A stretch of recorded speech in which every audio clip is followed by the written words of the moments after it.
Do you know anyone who's drowning?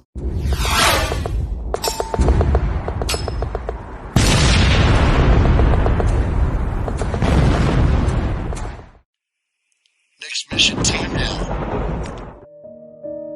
Ephesians 2 verses 8 through 9 tell us that by grace you have been saved through faith, and this is not of your own doing. It is the gift of God, not the result of works, so that no one may boast.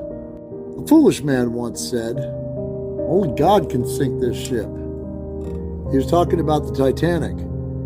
This was Edward John Smith, an employee of the White Star Line at the launch of the Titanic on May 31st, 1911.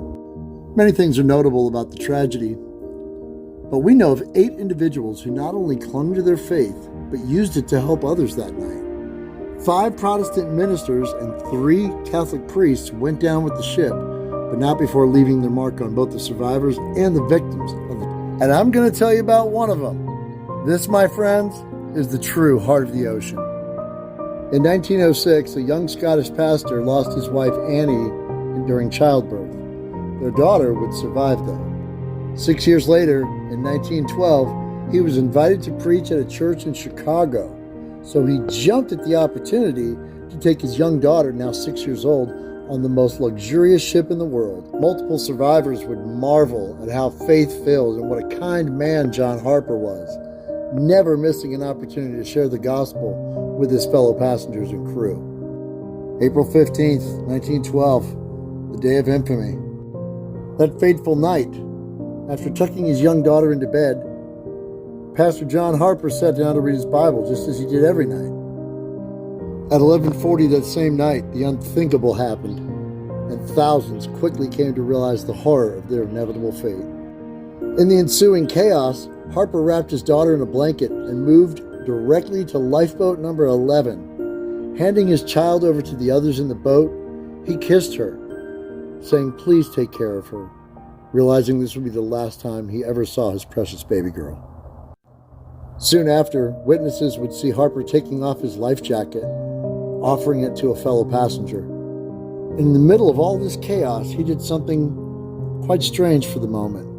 He went to the very top deck above water, and he prayed for all the souls on board.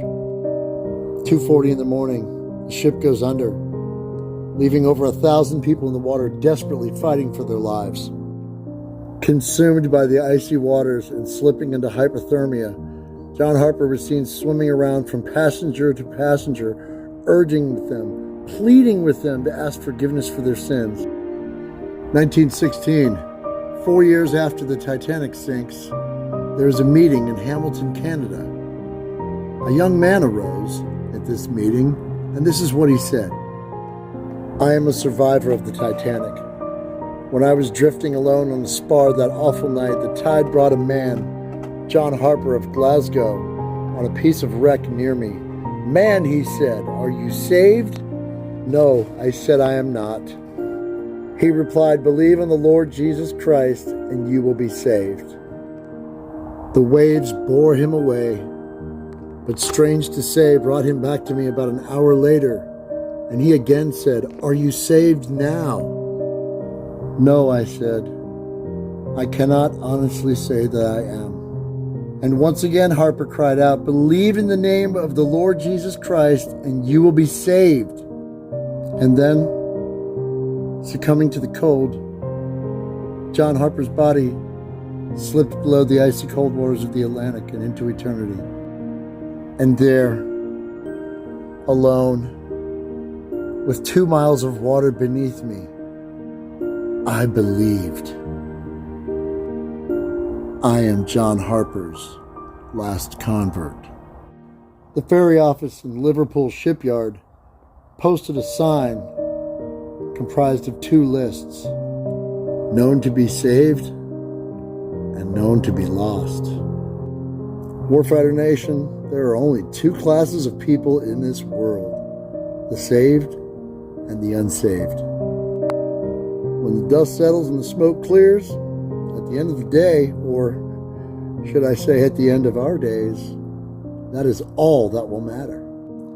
Battle, I know that many of you are out there drowning right now. I know that your 2022 may look a lot like your 2021, but God forbid your 2020.